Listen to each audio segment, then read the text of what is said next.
I had to recheck my count for this list so many times because I kept thinking I was finished and then running into more stuff I needed to talk about. And now that I've found all 54 different spirits and 10 different transformation spells, and spent ludicrous amounts of time testing a bunch of numbers and drafting together a spreadsheet I probably didn't even need, I'm finally ready for this video. Some are good, some are bad, some are bitter, and some are glad, I guess? I don't know, I didn't have a lot of time to write this intro. But all of them have a purpose, even if that purpose is just to be replaced by another much better spirit in like the next 20 minutes, but that's okay. The game has a wonderful variety of spirits, none of them feel that repeated or too powerful, and each one seems to have their own little strategy they tend to work best with. The game has already been out for a little less than a month as of now, so if slapping a bowl with the broadside of a giant kitchen ladle sounds like a nice pastime, you can download the game with my link in the description and pinned comment. Number 54, the Dragonfly Guai. I cannot suggest ignoring this little twerp enough. No amount of spatial knowledge and game sense will ever enable you to line up a perfectly good shot where all 3 arrows hit the same target at once, and even then the damage ceiling is only like 300 per shot on an in-game build. This is a spirit that's just bad at everything. Their status ceiling ends up being several levels of magnitude lower than what you'd get on the tracking of non-white, the continuous pressure of Guangmou, even turbo vomiting all over some dude with snake herbalist gets better results. This is a spirit you don't even find until the middle of the penultimate chapter. In fact, it's one I almost missed completely because once your defense level is high enough, some dickhead trying to snipe you with his toy bow and arrow usually isn't enough to get your attention. Number 53, the Crow Diviner. Oh, you were so eager to use that sword when you were kicking my ass, but suddenly you're gun shy with it now that I'm making you fight your friends? Shouldn't be a status spirit. Is there really any good reason why this needs to play by Night Maiden Mist rules? Why is the cloud allowed to hit me too? You get 2 better frost spirits in the same chapter. One of them you probably already have at this point, because the Falcon Hermit you can find back near Bitter Lake. I can't even tell if the mist is doing its job or not half the time, and enemies with faster movesets don't ever dick around in the same vicinity for long enough for the mist to actually do anything. Number 52, the Centipede Guai. You'd better be locked onto something when you pull it out, because if you're not, that bug has a supernatural talent for finding some of the most inconvenient spots to drop you in when you detransform. I've beaten the shit out of my controller trying to figure out how to steer this thing, and it just doesn't happen. If you're locked onto something, it'll just show you its imitation of a Mustang doing donuts in an empty parking lot. It'll never do decent damage unless you somehow manage to pin someone against a wall. This centipede is a force of nature in the worst way possible. I'm serious, that poise during its roll could sink a ship. It's actually kind of impressive. Nothing can stop that straight line trajectory, and fully upgrading it only seems to emphasize this drawback further since most of the upgrades contribute to its roll time. Seems like it'd be a nice talent to have in Mario Kart though.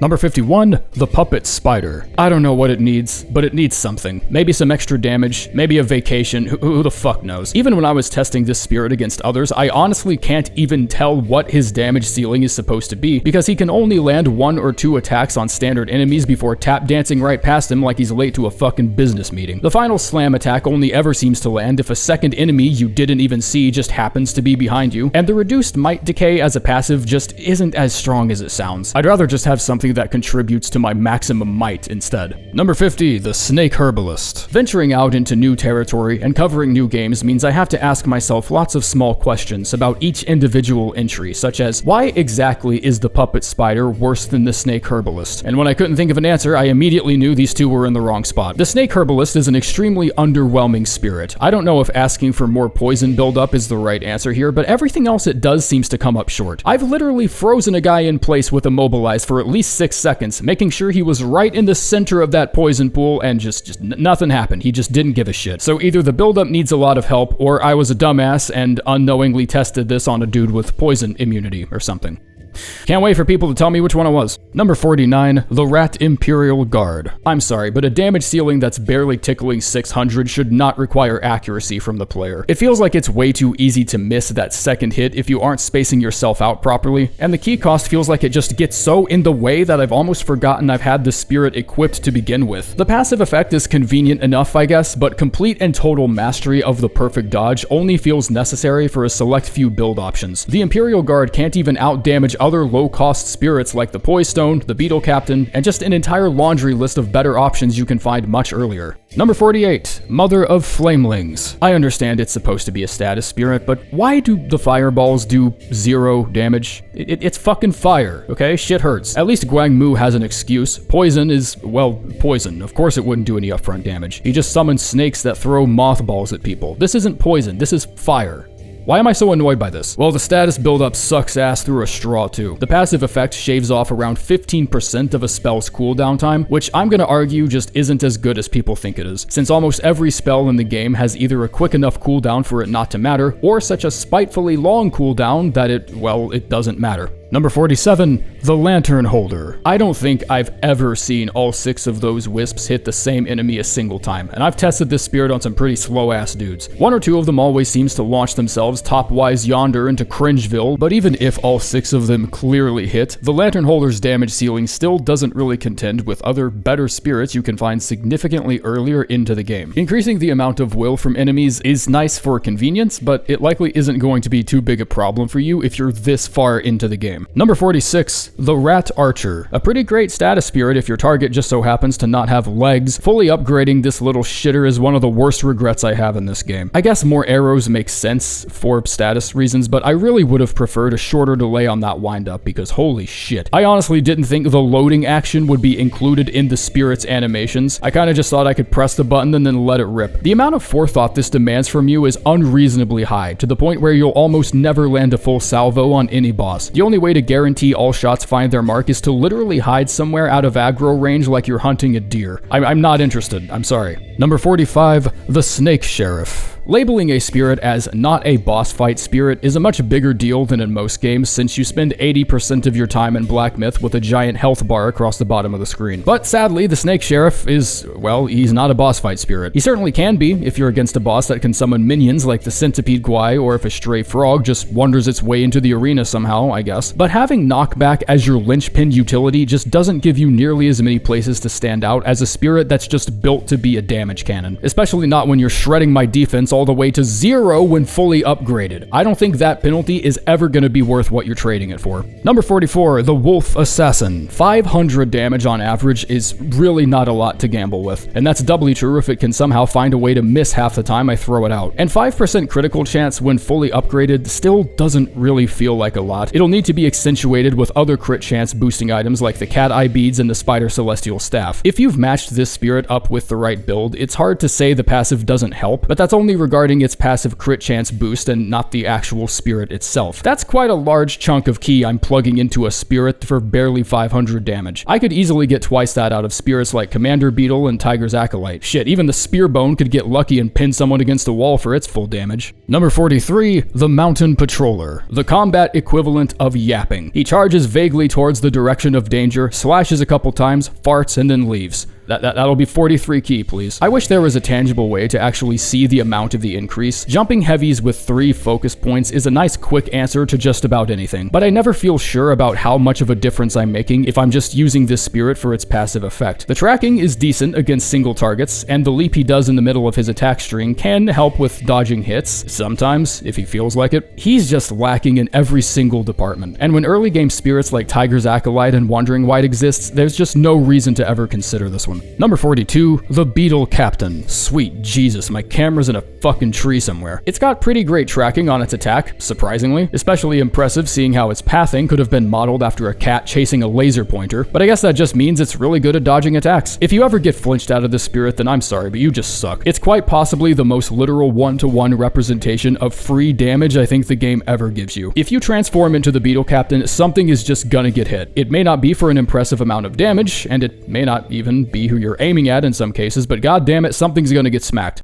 Number 41, the Poisestone. He tries. He certainly tries. The one massive advantage here is the extremely low ki cost. A few good combos and 3 or 4 big enemies later, and he'll be all charged up again. The second instance of damage where the spirit falls on his ass is prone to miss against flying targets, obviously, but that's no huge problem. That only comprises an unnoticeably small population of enemies, at least up until the 4th chapter. His damage just barely scrapes past 600 when fully upgraded, and it's incredibly easy to get flinched out of, but his low ki cost makes him very disposable if anything else. Don't feel bad about missing one, because you'll probably have another one ready to go in like 20 seconds. Number 40, the Flint Chief. Okay, am I doing something wrong here? I don't get this one. Am I supposed to be activating this when I can't stop a sneeze and need to look away from my screen for a couple seconds? It's not like enemy attacks deflect off of you or anything. I guess it's the only spirit that offers you a 100% damage reduction from anything in the game, but like, Why? I guess if I'm feeling overwhelmed by a group of enemies, it's nice to have an oh shit button where I can just eat a couple hard to dodge combos and then return to normal when it's safe, but you have plenty of those in the game already. The 4 Bane's resistance is nice, but I'd much rather prefer a boost that dramatically increases one resistance instead of a couple pixels extra of each. Number 39, the Red-Haired Yaksha. It's kind of fun to topple the giants in Chapter 3 with his bow.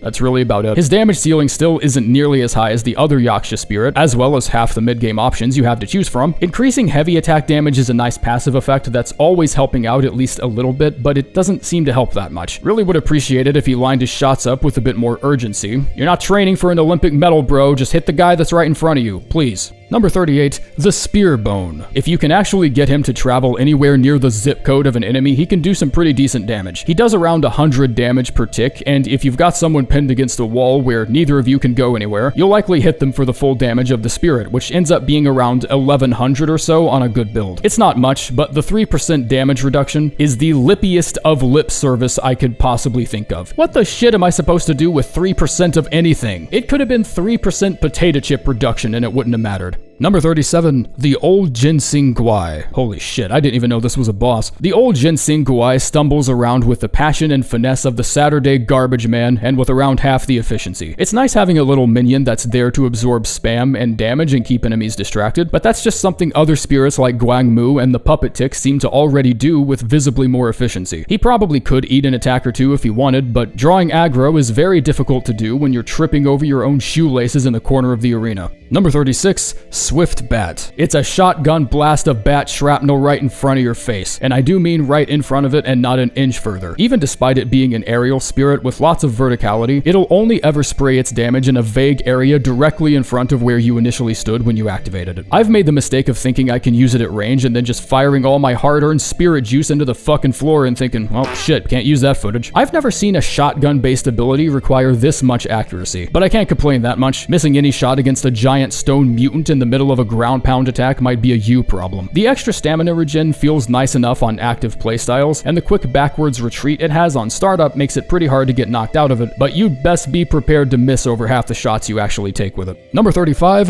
Guangmou. I'm sure with the right setup, this guy could really do some work, but poison status spirits are a dime a dozen in this game, and some of them are just way too damn good at their job for Guangmou to be able to handle such stiff competition. The snakes he summons are actually pretty convenient for drawing aggro if you need to get in a heal or a buff or charge a heavy attack, but I wouldn't count on them to eat entire combos or anything. If something is focused on them, you've got about 10 seconds before the spotlight inevitably switches back to you. For an early game spirit, he's honestly one of the better selections, but the earthen theme of the second chapter gives him a limited pool of enemies he can actually proc poison on, and any chapter after that, he just starts noticeably dragging his feet. Number 34, the Scorpion Prince. Holy shit, finally, a poison status spirit with a passive effect that increases poison damage. You spent the past 12 hours teasing me with a passive effect I just knew existed but couldn't really prove, and now it's finally on a spirit that can actually take advantage of it. And it is okay. It is very average. Even when fully upgraded, the Stinger's impact seems to reach a ceiling of around 600 to 700, followed by poison status that hands out around 30 damage per tick. If you can land a dead-on hit with this spirit, it'll poison almost anything you want it to. So the initial impact isn't really the damage ceiling, but I still feel like I could be getting way more out of a lower cost spirit, unless everything in my build is pointed towards taking advantage of poison. If you've set yourself up for it, the Prince can dish out some pretty mean damage, but only if. Number 33, the Father of Stones. If the only thing I can think of to describe your utility is Snake Sheriff with extra steps, then we're in bad fucking shape. Thankfully, his passive effect is actually pretty convenient for critical builds, since it's the only spirit in the game with an increase to both critical chance and critical damage. This gives him a niche if you pair him up with curios like the Beast Buddha, but the spirit itself just feels like a slightly more damaging Snake Sheriff with a higher key cost. He's a little harder to get flinched out of, but most of the benefits of using him over the Snake Sheriff is just gonna be because of his passive. Number 32, the Earth Rakshasa. Well, an attempt was made. He's fun to use, I'll give him that much, but his passive being an increase in damage reduction after being hit just has the vibes of a neglectful mom yelling, "Be careful," at her kid after they've already whacked their head on the side of the monkey bars. It's good for not getting comboed to death, I guess, but I just don't know what I should be doing with that passive most of the time. The shield spawned in by the spirit seems to have the same effect as parrying something with rock solid. If any glancing blow from an enemy hits the shield, they just just comically stumble backwards for a few seconds, resulting in some pretty hilarious interactions with certain enemies. It can block projectile spam, and it's good for covering your ass in duo fights like the Rat Princes, but I don't know if I'll ever be able to say it's helpful in the same way as other support spirits like the Daoist.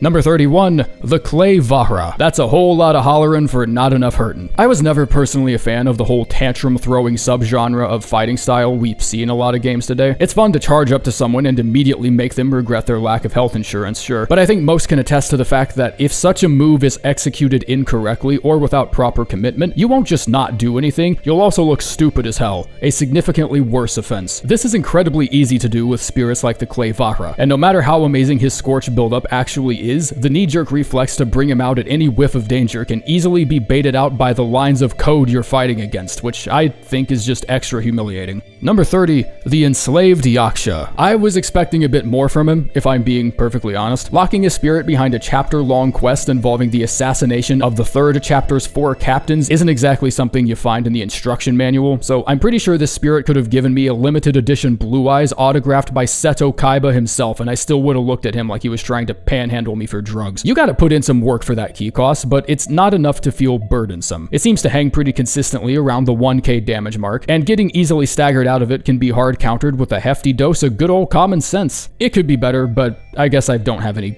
real complaints. Number 29, the Civet Sergeant. Okay, look, I'm sorry, I've been nice enough to this guy. I think he's prone to being underestimated due to his underwhelming damage, but apparently the Civet Sergeant has amassed his own little cult of supporters strictly because of his passive effect, which admittedly increases attack power by a pretty significant amount when fully upgraded. I think the people who use him almost exclusively like him because his passive effect is so strong in the first 3 or so chapters. I cannot get this guy to do any worthwhile damage to anything with an inch of verticality to it. You think there would be a bit of vertical freedom to those blades he throws, but nah, if it isn't right in front of you, salsa dancing towards you in a straight line, you're probably not gonna hit it. Number 28, the Second Rat Prince. It's got the classic RTSR passive effect, which increases your attack by 20 if you're low HP, which, looking at how these kinds of buffs have worked out in the past, is an amazing tool for speedruns and just about nothing else. The actual clobbering power of the spirit himself is vastly overlooked. It's mainly overlooked because very few people know the spirit even exists, due to how easy it is to fuck up the Rat Prince's boss fight and kill the sun first. Don't kill the sun first. Arbitrary knowledge wall aside, the Rat Prince can easily clear around 1500 damage on a point-blank hit, but spirits with lower key cost and similar damage do exist and should probably be prioritized. Number 27, Mad Tiger. His damage ceiling has to be one of the greatest, but that hefty bag of consequences he comes with cannot be worth putting him anywhere near the top. 75 health doesn't sound like a lot, but you don't get access to a consistent defense upgrade until level 30. So if there's anything you should be protective over until that point, it's your health bar. If you can line something up properly enough to take the full damage, it's one of the best spirits in the game. But the only way that can happen is if you're quick enough to capitalize on a staggered enemy. And what's especially weird with spirits like these is that upgrading it to the point of increasing the passive attack bonus also deepens the health penalty. Fucking why? Number 26, the Turtle Treasure. And on the complete opposite side of the fun spectrum, we have the guy that practices his Olympic hammer throw form without letting go of the fucking hammer. His damage isn't really mediocre, but it's not exactly top shelf either. He can lay enough smack down to fix a problem, but he's certainly no bull governor. The only reason you should ever consider this spirit over something more practical in the late game is the same reason everyone else uses it, and the same reason I uses it. Because watching someone get full tilt flapjacked by a somersaulting amphibian with a mask and an oversized kettlebell is both extremely fun and extremely funny. I don't care if his damage ceiling could be higher. His tracking is more than enough to make him useful, and whipping him out at range and watching him close distance is just, I'm laughing my shit off over here. It's a sight to behold, really. Number 25, the Rat Governor. If you can crank him up to level 6, the Rat Governor can fry pretty much anything that isn't literally shitting electricity. Thunder status is one of the more useful ones in my opinion because it can increase the amount of damage taken by that enemy by a substantial amount. Not every spirit needs to be handing out thousands of damage per cast to be useful. Your Bull Governors and Wandering Wights don't need to be a dime a dozen. Sometimes it's okay to try new things. And as far as status goes, this spirit is probably one of the better ones, if only due to the nature of the status it inflicts. It zaps exactly one dude with its crystal eyeball or whatever and just says, balls in your court, fuck nuts, and then leaves and doesn't come back. And sometimes that's all the spirit needs to do. Number 24, Non-White. I had no idea where to put this guy for the longest time. He's caught in a weird position where his passive damage bonus bonus for poison and frost can actually be insanely helpful on status builds, but applying said status by using the spirit requires such a high key cost that you'll only ever have around 2 or 3 chances to use him in the average boss fight. This is an awkwardness most boss spirits tend to run into, especially in the status department. As long as you're relatively near a foe and not literally facing the other direction like you're inviting someone in for a colonoscopy, non-white can easily track to it. Actually, inflicting status on them, on the other hand, is something the jury's still out on. Number 23, the Blade Monk. Using him fresh out of the box just ain't gonna work. He needs upgrades and he needs prep time. But if you can pamper him and spoil him with everything he needs, that 3-hit combo can get pretty nasty. The attack bonus you get after defeating enemies is the key to making him pull some weight. Knock out a small dude to activate the bonus, then set the spirit loose on the bigger guy in the room. He inches forward with each swing just a bit, which can add some pressure to enemies that like moving around a lot, like the Yakshas in Chapter 3. And the final hit just doesn't fail at flinching something. Often.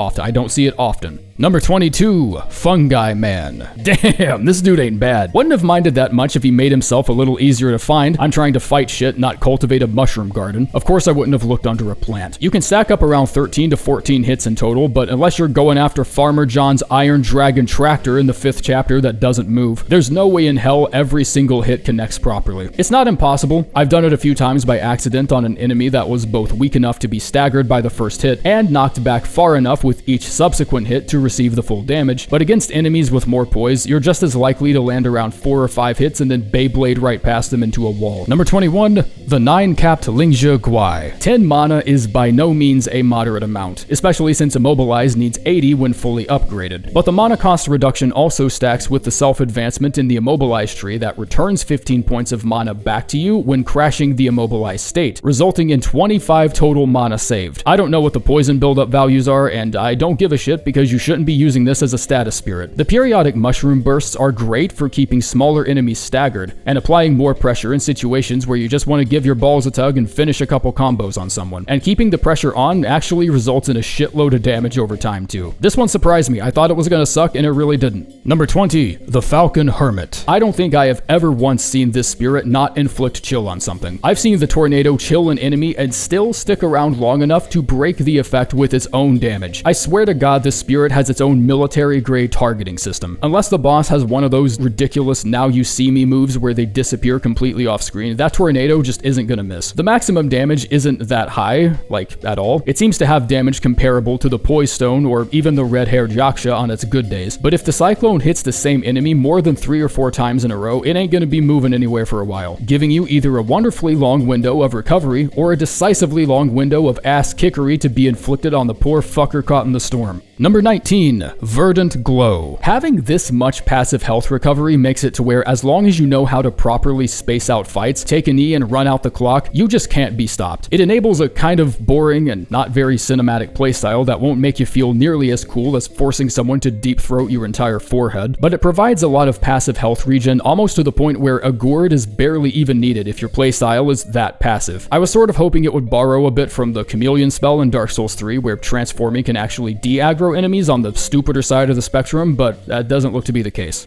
Still a pretty good support spirit. Number 18, Tiger's Acolyte. The Acolyte is a personal favorite of mine because it's one of the only spirits the game ever gives you where its upgrades actually contribute to its wind-up time, rather than just giving it more damage. This is important because a freshly unleveled Tiger's Acolyte seems to really like posing for a non-existent camera for 5 seconds before actually attacking. It's a gripe I can get past since his tracking usually ends up being pretty decent, but that's still a very long window of vulnerability you could easily be staggered out of. Fully upgrading him shaves that time down to almost 0, and with still around 1300 damage give or take. He needs some love and attention, but I'd say he's worth it in most cases. Number 17, Fungiwoman. Was expecting an attack animation similar to the other fungi spirit, but I was sorely mistaken. The Fungiwoman is very all or nothing. I could effortlessly hand out damage very similar to the white when fully upgraded, and the additional spores and status she has can provide a lingering threat, even if just for a short time. I still prefer other heavy hitters like the white though for a couple reasons, mainly that she comes with a ridiculously long windup. The extra HP feels convenient enough as a passive, and the damage is very obviously a massive benefit. Could have been one of the greatest if getting her to track someone properly didn't feel like landing a fucking plane.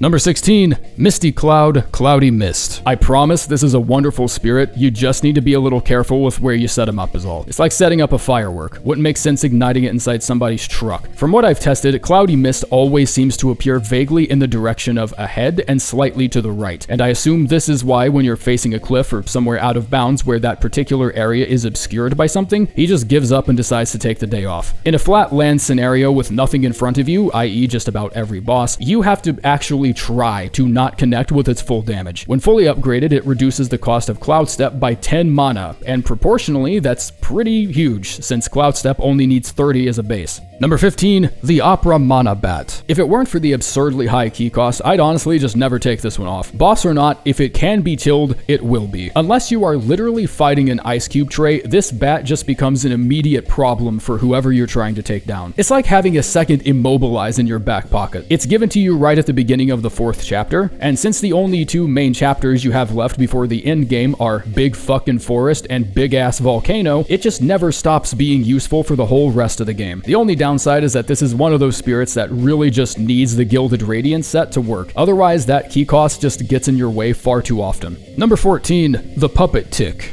Shit, competition's getting stiff. I can't think of that many negatives for anything else on the list, so we're officially getting close to the point where any of these could reasonably be argued as top shelf quality. When a spirit has a high key cost, its most important asset is usually gonna be its passive, and doubly so in this specific instance, because the word moderately actually feels moderate. Whereas other spirits reduce the cost of spells like Immobilize and Cloud Step by 10, Pluck of Many gets reduced by 20. That's still 100 mana as a base you'll have to dig up just to cast it, so it may not sound like that much proportionally, but reducing the cost of spells is a very rare effect that's only found on like 3 spirits in total, I think. This pretty much makes the Puppet Tick the spirit for a minion build. Number 13, Non-Void. Don't get me wrong, the utility of this spirit can make some of the game's most threatening bosses look like playground bullies. Tying a utility like this to a key cost just feels really awkward, even if it is the lowest in the game. This is something I feel like I would find on a curio with a damage penalty or something. Or maybe I just play too much Elden Ring and need to stop yapping. I don't know, this is a me thing. If you're addicted to using Cloud Step for everything, Non-Void can be a decent substitute while you learn how to parry with Rock Solid, and subsequently learn why it's better. Number 12, the Earth Wolf. Do you like playing the game? Do you like when your enemies don't get to play the game? Do you like seeing your enemies helplessly tumbling around on the floor like they're auditioning for a Life Alert commercial? Then have I got the spirit for you. The Earth Wolf is for when a dump truck of damage just ain't gonna cut it. The damage isn't great, it's barely even good unless it's fully upgraded, but if it can be knocked over, it will be. If you get tired of memorizing attack patterns and just feel like getting free damage with no consequence, that's what the Earth Wolf is for. When both you and the boss are clinging to your last few pixels of HP and you start getting in your own head, the Earth Wolf always finds a window to attack, and if there isn't a window, he headbutts the kitchen wall and fucking makes one. Number 11,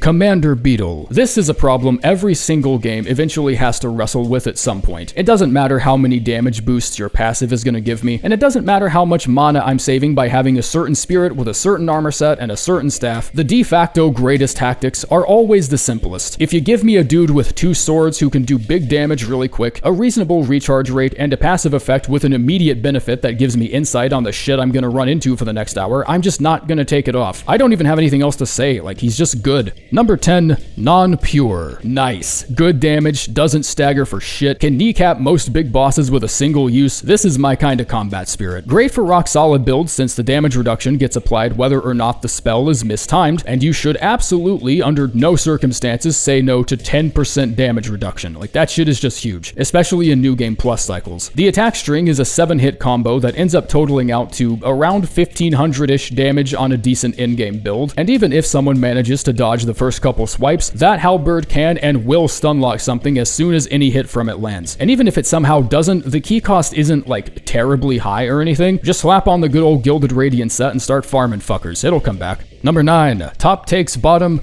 bottom takes top. I like how it attacks, it's fun to use, it doesn't pick a single direction and stick to it at the expense of your level of control or patience. Walking onto something actually changes its trajectory like it's fucking supposed to. The damage is certainly there, it's just lots of good things going on with this one. The passive effect gives you 15 more defense than the Wandering Wight in exchange for 10 of your attack, and its damage potential actually ends up being higher than the Wight as well if all 3 hits connect. My only gripe with this one is that sometimes I'll catch a slope on the the intangible borders of a boss arena at a really weird angle, and I'm just defying physics by ground pounding the fucking air for almost the entire duration of the spirit. Number 8, non-able. How the fuck did this Hellboy looking ass end up with a whole second phase, but both chapter end bosses we've knocked out up to this point only have one? He's just a dude in a forest with muscles. I'm not even mad, I'm kinda impressed, honestly. I defy and never deify goes harder than bulletproof glass, and that's a line you just gave to Mr. Biceps over here like an afterthought. That takes balls, and I respect it. Throw him in after a sequence of light attacks to give him different moves depending on where you're at in the combo. His damage seems to be around 30-ish% more than whatever move you would have normally done with the staff, but his main advantage is probably his ability to let you continue the same combo. So if you swing out 4 light attacks and then a non-able, you can still perform Punishing Downpour like you normally would have right after you transform back. I could complain about the mana decrease, but if your playstyle revolves around varied combos, then you probably don't give a shit. Number 7, Charface. I really just didn't expect a goddamn thing from this dude. You don't fight him until the 5th chapter. You've likely already grown close to another meathead spirit whose talent is also hit guy, do big damage, but that is ignoring 2 key benefits of the Charface spirit. 1, he's really fucking cheap, and 2, he's really fucking hot. I tried to properly measure the amount of Scorch he applies to enemies, but most standard guys I put him against got cold-cocked with a single hit. But against the 2-headed rats, I was able to proc Scorch almost immediately without the help of anything else. The tracking needs a bit of practice, since a misaim can just have you sailing right past your intended target, but it requires a very economic amount of ki for the damage it hits for. Number 6, the Elder Amor Worm. If you can't poison something with this spirit, you just suck. The key cost is a big ol' who gives a shit, because that spunk stays active for a good minute at least, and you can easily proc poison 3 or 4 separate times if you're good at keeping bosses in the puddle. If you have on curios like Spine in the Sack or armor like the Insect set, this whole spirit is just a buffet of free extra damage. I can't believe I'm even advocating for a change like this, but I actually think all the worm gravy that gets sprayed around on the ground should poison you as well. That way the passive effect would actually mean a shit. It increases your critical chance, but only when poisoned. And given the circumstances and where you find it, that effect can absolutely work. You can finish the quests needed for this spirit way before you're even halfway to closing out the 4th chapter. There's plenty of opportunities between now and then to take full advantage.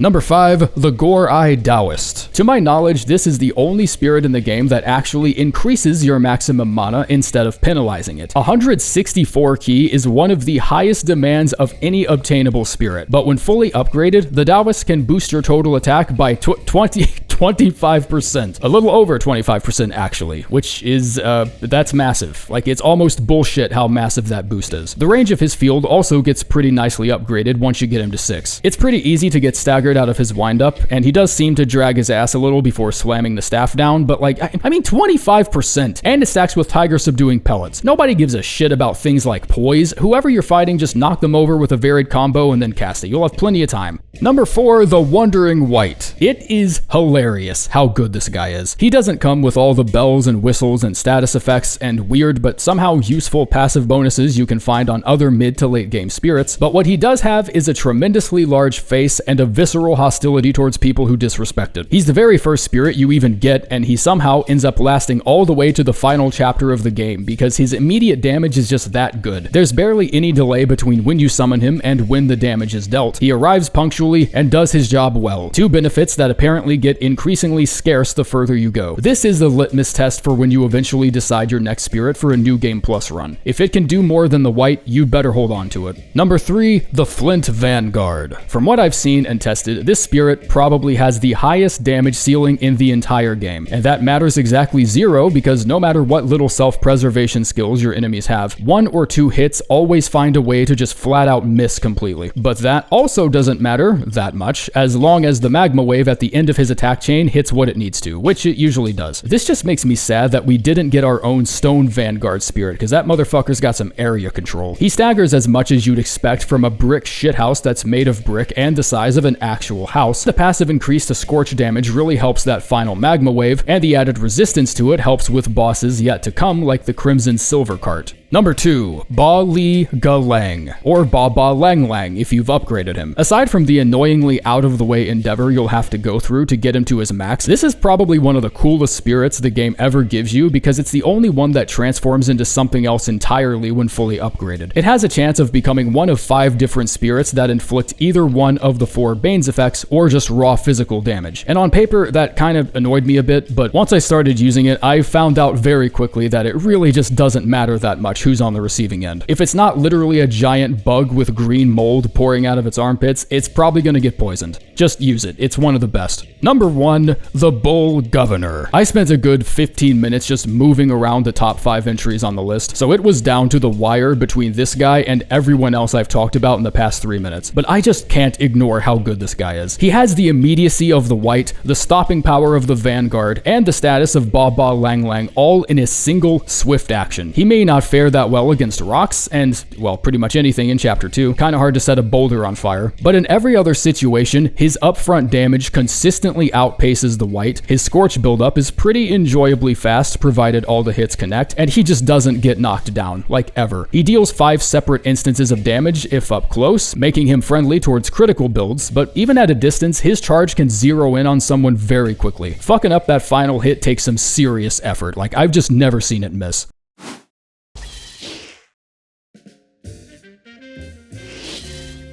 Number 10, Hoarfrost. Man, this guy looked fun too. It's just so fun breaking a giant snow boulder over someone's dumbass head. His ranged attack just has way too much trouble building up status to prefer him over regular ass spirits like the Falcon Hermit or the Apramana Bat, even with all 6 stacks of Snow Veil. If I'm chasing chill status, I'd rather have one of those spirits equipped so I can at least get an additional passive out of it. Building up focus with him just feels like it takes way too long, especially since his main light attack chain is incredibly slow compared to other transformations. Increasing the transform duration with the Snow Fox brush is almost required to even last long enough to actually be able to use Ice Sheet. Number 9, Ashen Slumber. It's a little bit of status, it's a little bit of offense, and all the little talents here and there just culminate into a big sack of nothing he can do profoundly well. He's not even bad, but channeling your focus meter into an attack that holds you still always feels uncomfortable more times than it doesn't. His calling card seems to be the self-detonation ability upon running out of health or willfully trancing back, and maybe it's just because it's really cinematic and performative, but this shit could do 10,000 damage and I still don't think it would be enough. He doesn't get completely stomped on by the late game like I expected him to, but it's really hard to justify choosing this transformation over something like Golden Lining or Violet Hail. Number 8, Dark Thunder. This one could have been really good. I mean, he still is in certain situations. Assuming you're bringing him out fully focused, he has access to one of the highest status abilities on any transformation, which is his Lightning Infusion heavy attack that conjures an AoE ring around you. If you can manage to stay active for long enough to pop this thing off, I'd say the transformation was worth it. Getting to it is the problem. Unless you're willing to spend a chunk of your time farming shit for enhanced ginseng pellets, you'll have a hard time lasting in a fight long enough to actually gather the focus required for Lightning Infusion. His basic moveset is still clunky and doesn't really flinch anything that often. He dodges like a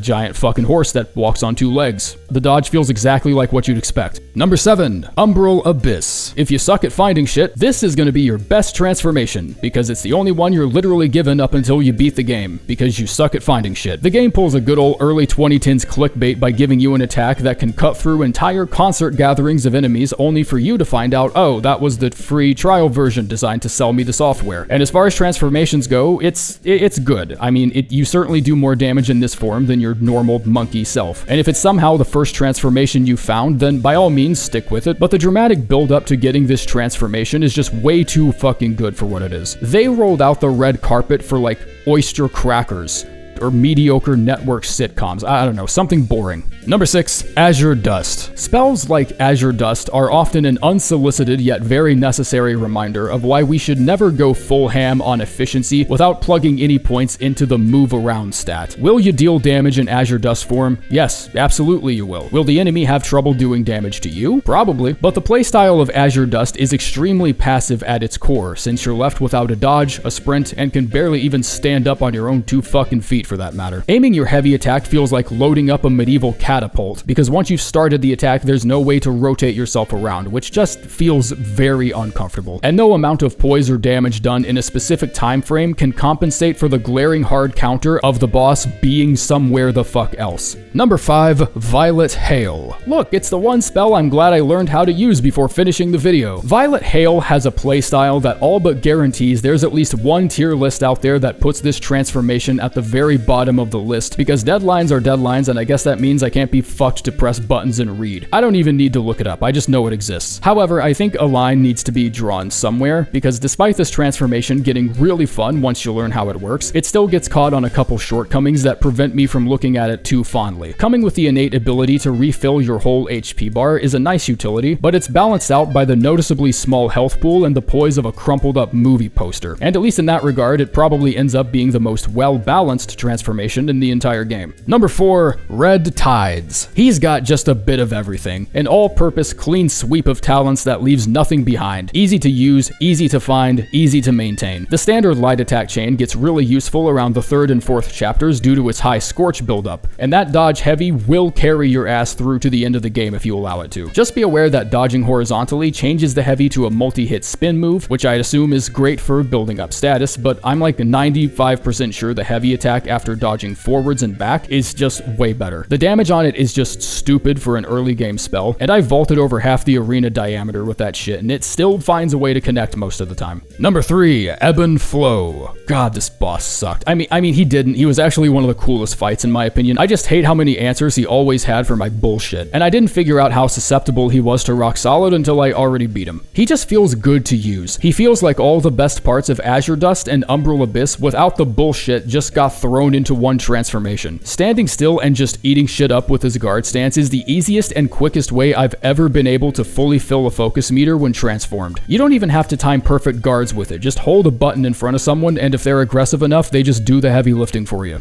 Number 2, Golden Lining. So I actually have a lot to say about this one. Anything walled behind a hidden side quest that spans the length of almost the whole game had better be powerful enough to play the rest of the game for me. Anything short of that will be a disappointment, so I was a little nervous about this one. It didn't seem to put out as much damage as the others unless there were circumstances that enabled him to, but the more I started comparing him to other transformation spells, it gradually started to set in. That focus window during a varied combo is so forgiving that you could randomly chain into a heavy at any point in time and still have like a 50% chance of getting focus out of him. His basic movements are fast, responsive, and just wonderful compared to any other transformation. He can stagger anything, his theme song is majestic as fuck, and every action you do while transformed just feels easier. This results in what I think is the longest lasting transformation the game ever gives you, just because you're getting hit less and making all of your time count that much more. Number 1, the Stone Monkey, Azure Dome. Fucking wow. Is anyone surprised? Sometimes plot twists don't really need to happen to make something better. Sometimes the best thing on a list is just exactly what you expect it to be. Azure Dome is just a better main character. It's the you wish you were, the father you never had, the person staring back at you in the mirror with a suit and tie and muscles and freshly brushed teeth and a life that doesn't suck ass. Poison and shock become problems of the past, and frost and scorch can even be absorbed to make ice bath and scorch shower hit that much harder. You can still cloud step, you can still use rock solid, you can summon a fucking clone of your transformation. It's literally just the mimic tier of spells. Like, why even use anything else once you have it? No spirit or transformation is really useless in the, well, a couple of them are. Even the lowest of the low still have talents and proficiencies you just need to be familiar with if you just want to make them work, even if some are objectively better than others. The game's available on PS5 and both the Steam and Epic Games launchers. Use my link in the description and pinned comment to check it out.